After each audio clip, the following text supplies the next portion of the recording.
አደረሳችሁ ኬር ኤፒለፕሲ ኢትዮጵያ እኔንም የሚጥልመም ይመለከተኛል ብለው ስቱዲዮአችን ተገኝተዋል። እስኪ ዛሬ በዓል ነው። እንኳን ለጌታችንና ለመድኃኒታችን ለኢየሱስ ክርስቶስ የልደት በዓል በሰላም አደረሳችሁ።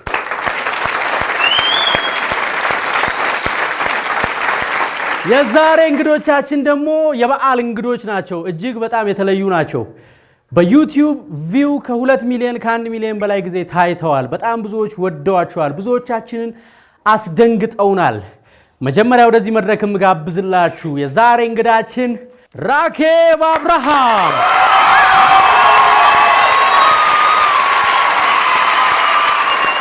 ራኪ እንኳን ደህና መጣሽ የኔ ቆንጆ። ደህና ነሽ? ደህና። አቤት እንዴት ነው ያማረብሽ።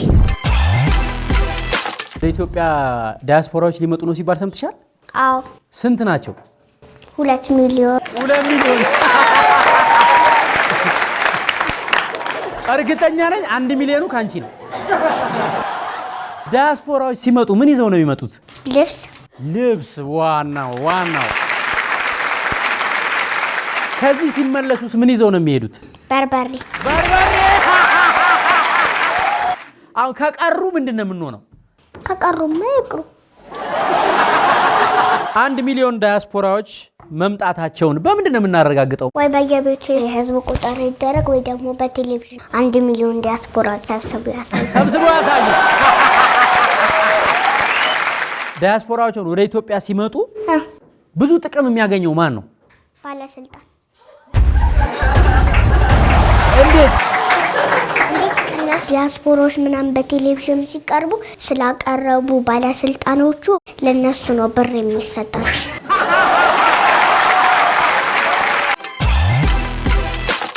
ዲያስፖራዎች ኢትዮጵያ ሲመጡ ምርር የሚያረጋቸው ነገር ምንድነው? እነዛው ውጭ ሀገር ሲሄዱ መንገዱ ላይ ሽቶ ነው የሚሸታቸው። እዚህ ደግሞ ሲመጡ የገደሉ ሽታ ለምኑ ሽታ ሽንት ነው። ምንም ጥያቄ የለውም። አረ ወንዶች ሽቶ ተው፣ በቃ ሽቶ ማመንጨት ተው በየመንገዱ። ከወንዶችና ከሴቶች በብዛት መንገድ ላይ የሚሸናው ማን ነው? ወንድ ነው አይደል? አረ እኔ አልሸናው። አንተ አሸና? አሁን ዲያስፖራዎች ምንድነው የሚለብሱት? ጀርመን ይመጣ ጀርመን ብርድ ስላለ ጃኬትን የሚለብሰው። እሺ።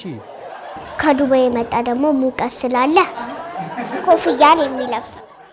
ዌዘር ማን ራሱ እንደዚህ አያውቀውም። አሁን ያ ደግሞ ሜትሮሎጂ። ውጭ ሀገር ስንት ዓመት የቆየ ሰው ነው ግን ዲያስፖራ የሚባለው? ለ40 ከ40 በታች ያላችሁ ሎካል ናችሁ፣ እንዳትጨቃጨቁ። ምንም ጭቅጭቅ አንፈልግም። በቃ ዲያስፖራዎች ከመጡ በኋላ ምን አድርገውልን ቢሄዱ ነው በጣም የሚጠቅመን? የተጎዱትን ሰዎች ረድተው። ዲያስፖራ የሚበላው ምግብ ምንድን ነው? ኬኬፍሲ። ወይ ጉድ! ለምን ምስር አይበሉ? ዲያስፖራዎች ኢትዮጵያ ሲመጡ መጀመሪያ ምንድን ነው ማየት የሚፈልጉት? የሰው ቤት። እነሱ ትልቅ ቤት ስለኖሩ እኛም ቤት ቀድሞ ማየት ይፈልጋሉ። እኔ እህቴ እንደመጣች ከቤሩት እሷ የኖረችበት ቤት ያው ቤሩት ነው፣ የፈረንጅ ሀገር ነው፣ ጽድት ያለ ነው።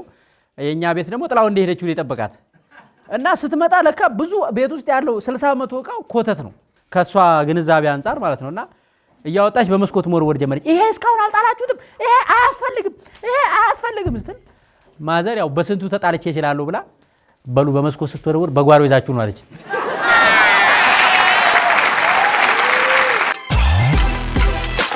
የሚገርም ነው። ሲመጡ በጣም የሚቸገሩት አንዱ ሽንት ቤት ነው። ሽንት ቤት ያስቃል። አሁን አንዳንድ ዲያስፖራዎች ሲመጡ ምናልባት ድሮ ያደጉበት ሰፈራቸው ፈርሶ ከጠበቃቸው የት ነው የሚያርፉት? ከነጨራሹ ሰፈራቸውን አያስታውሱትም፣ አያውቁትም። ሌላ ሰፈር ነው። አንድ ዲያስፖራ ከውጪ ሲመጣ መንገድ ላይ በቆሎ ከምትሸጥ ምስኪን እናት በቆሎ ገዝቶ ሲበላ ማን ነው የሚጠቀመው? መስኪኗና ቢከፈላት በዛ በተሰጣት ብር የሆነ ነገር ልገዛበት ይችላል። ከአረብ ሀገር የሚመጡ ሰዎች ዳያስፖራ ይባላሉ እና ታዲያ እና ምንድነው ሳውዲ እስር ቤት የታሰሩ ኢትዮጵያውያን ማለት ነው መቼ ነው ወደ ኢትዮጵያ የሚመጡት ሳውዲዎች ሲደበድቧቸዋል ምናምን እነሱ ደብድበው ከጨረሷቸው በኋላ ነው የሚያመጧቸው ለምንድን ነው የሚደበድቧቸው ሳውዲዎች ራሳቸውን በፍተው ቢፈልጉት የሰው በፍታ ይፈልጉ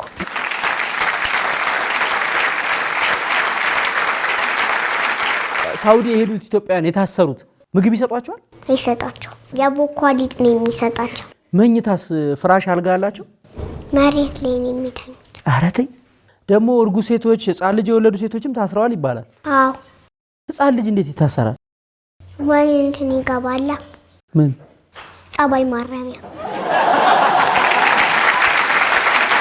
አሁን ለምንድን ነው እነሱን ማስፈታት ያልቻልነው እኔ ፈታልኝ እንደዚህ ፈታልኝ ካልክ አንተንም ጨምሮ ነው የሚያስሩ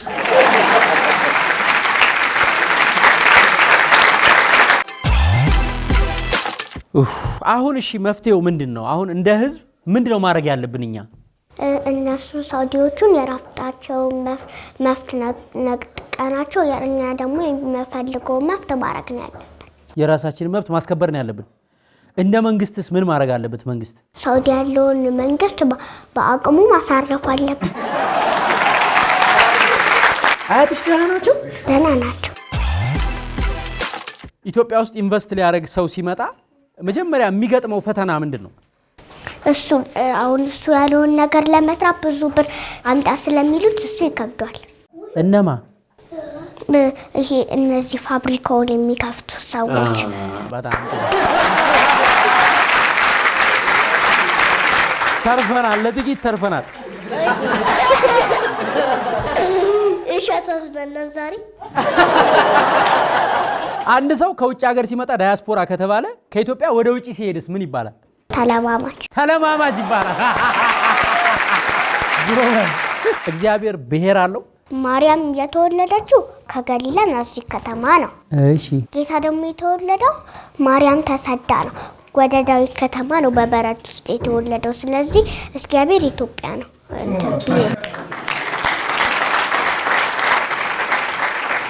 እግዚአብሔር ብሔሩ ኢትዮጵያዊ ነው ብለሽኛል በትግርኛ ከሚለምኑት ሰዎች በኦሮምኛ ከሚለምኑት ሰዎች በአማርኛ ከሚለምኑት ሰዎች በአፋርኛ ከሚለምኑት ሰዎች የየትኛውን ጸሎት ነው በደንብ የሚሰማው ለሁሉንም የሚሰማል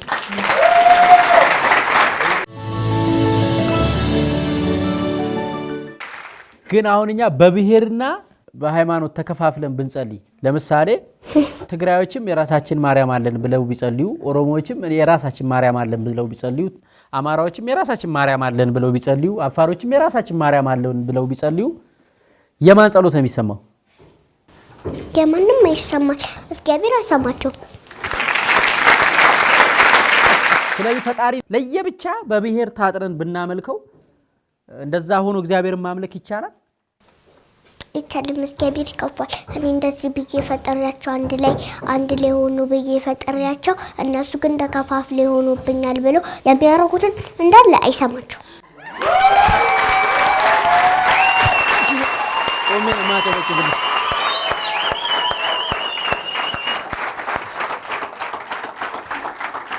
ውጭ ሀገር ሆነው ለተቃውሞ ሰልፍ የሚወጡ ዳያስፖራዎች በሙሉ አሁን ይመጣሉ ወደ ኢትዮጵያ ኖ ሞር የሚሉት ነው እነሱ አሁን እዛ ኖ ሞር ምናምን ሲሉ ነበር አሁን ይመጣሉ ወደ ኢትዮጵያ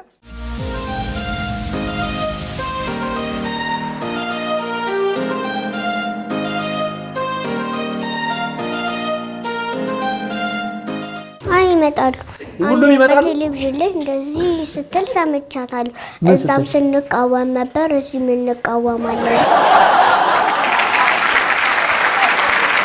እና እዛ ሰልፍ ስትወጡ የነበራችሁ በሙሉ እስቲ አገራችሁ እንደምትወዱ አሁን በመምጣትና ኢንቨስት በማድረግ አሳዩን ለማለት ነው የሚመጡትን ዳያስፖራዎች በሙሉ ማን ነው የሚቀበላቸው እኔ ነኝ የሚቀበላቸው አሜን ነው የሚቀበላቸው እናንተ 1 ሚሊዮን ዲያስፖራ ጭንቅላት ላይ ሲወጣ ትችላለህ ተሸወትኩኝ በቃ ዛሬ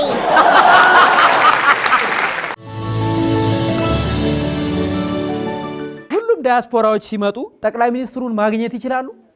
አዎ አሁን ለምሳሌ እኛ አሁን መስቀል አደባባይ ተቃውሞ ካለ እዛ ላይ ሲሄዱ ዶክተር አብይ ስላለ ማግኘት ይችላል። ስለዚህ አሁን ማግኘት የሚቻለው በጅምላ ነው። በችርቻሮ እንዳትጠይቁን። አሁን በጣም የከበደው ነገር መንግስት $10,000 ይዞ የመጣው ጠቅላይ ሚኒስትሩን ማግኘት ፈልጋለሁ፣ ትልቅ ፕሮጀክት አለኝ። እንዴ እዚህ ሀገር እኮ አለ ስንት ኢንቨስት ያደረገ ባለሀብት አላገኘውም እስካሁን ጠቅላይ ሚኒስትሩን። እና $10,000 ይዛችሁ መታችሁ ጠቅላይ ሚኒስትሩን ካላገኛችሁ ወደ ተቃዋሚነት የምትቀየሩ ሰዎች ስነ ስርዓት ያዙ። አንድ ሰው ዳያስፖራ መሆኑ ግን በምን ያስታውቃል? ራኬብ አማርኛ ለማውራት ሲኮላታ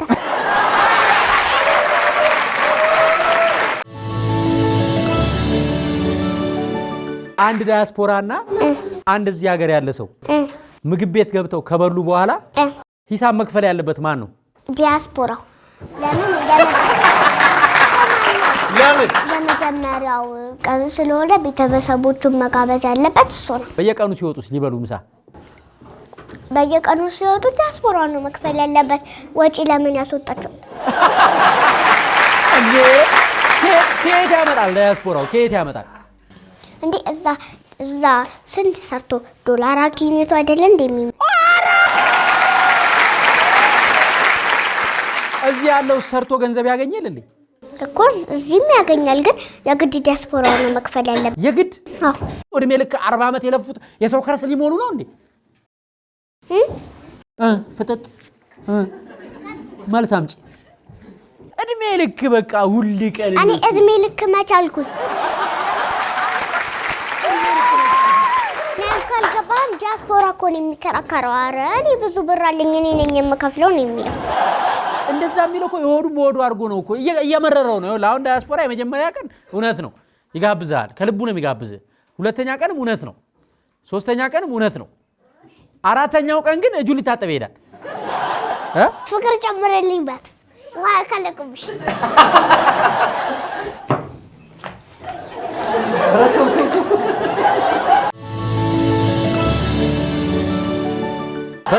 በጣም ነው የማመሰግነው ራኬብ። አሁን ደግሞ ከአሜን ጋር አጠር ያለ ቆይታ አደርግና ከዛ በኋላ ለሁለት ደግሞ ሁለታችሁን የሚገርም ጊዜ እናሳልፋለን ማለት ነው። አሁን ደግሞ አሜን ከፍ ያለውን ተቀበሉልኝ። አሜን ከፍ ያለው፣ አሜን ከፍ ያለው። እንኳን ለሀገራችሁ መሬት አበቃችሁ። እናት ሀገራችሁ እናንተን በማየቷ ኮርታለች። የመጣችሁበት ይስመር፣ ጉዟችሁ ይቃና የሚላችሁ ደግሞ አሸዋ ቴክኖሎጂ ሶሉሽን አክሲዮን ማህበር። ድርጅታችን በአንድነት ሆነን ጠንካራ ኢኮኖሚ እንድንገነባ ለዲያስፖራው አስተማማኝ የኢንቨስትመንት እድል ይዞ መጥቷል።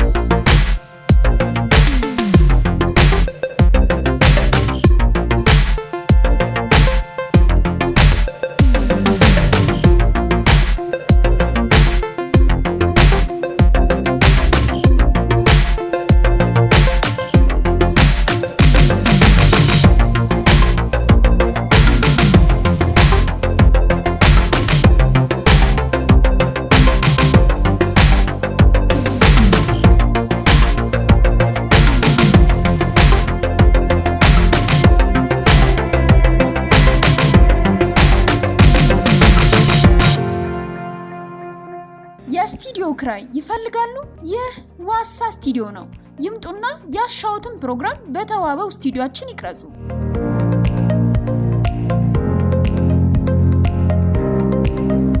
የማይረሳ ጊዜዎትንም ከዋሳ ፕሮዳክሽን ጋር ያሳልፉ።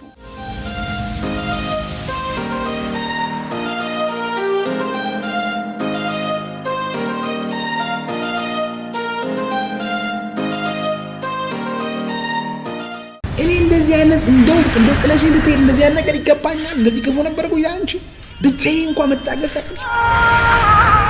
ነገርኳት። ከዛ እያለቀሰች ምናምን ሳይ ሳምቲንግ ህይወቷ ላይ ችግር እንዳለ ገባ።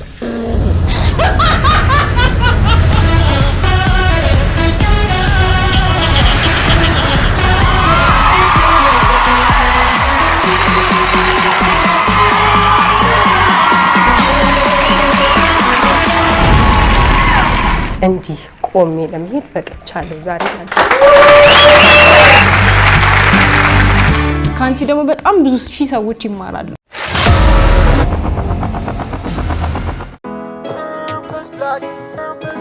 ዞሮ ዞሮ ለሀገሬ ለእናት ሀገር ውለታ የምንመልስበት ወርቃማ አማራጭ ከፐርፐስ ብላክ ኢትዮጵያ በሀገር ውስጥና በውጭ ሀገር የምትገኙ ዲያስፖራ ኢትዮጵያውያን በአንድነት የምትሰሩበት እድል ተመቻችቷል።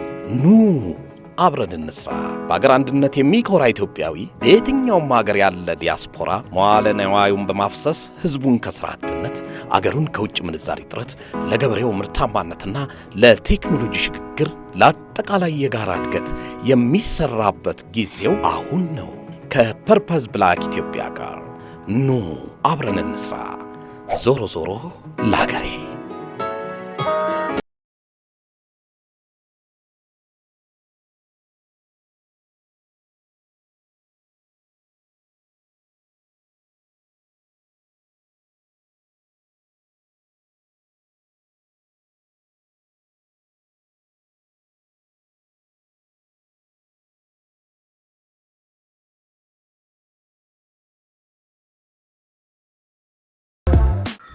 ኢትዮጵያዊ በምድሩ የልፋቱን ፍሬ ከቀዩ ተርፎ ለሀገሩ ይመግባል። ተመራርቆ ተከባብሮ ይኖራል። የሀገር ልጅ ባህር አቋርጦ ያለመታከት ለፍቶ ለወዳጅ ዘመዱ እጁን ይዘረጋል። እናት ሀገሩን ኢትዮጵያን ሲሉት ደግሞ በእጥፍ ፍጥነት ተራምዶ ከመጥራትም ቀድሞ ይደርሳል። ባህር ብትሻገሩ ልባችሁ ከሀገር ሳይወጣ ሀገራችሁ ከልባችሁ ሳትወጣ ዳግም አፍራዋን ለመርገጥ ለበቃችሁ እንኳን ደህና መጣችሁ። ከታህሳስ 15 እስከ ጥር 15 በዳሽን ባንክ ቅርንጫፎች ከባህር ማዶ ገንዘብ ስትልኩና ስትመረዝሩ የተላከውን 5% ያህል ባንካችን በሀገራችን ችግር ለገጠማቸው ወገኖች ድጋፍ ያደርጋል።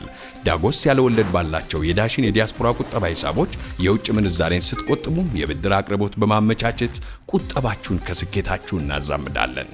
ዳሽን ባንክ ሁልጊዜም አንድ እርምጃ ቀዳሚ። አሁን ደግሞ አሜን ከፍ ያለውን ተቀበሉልኝ። አሜን ከፍ ያለው አሜን ከፍ ያለው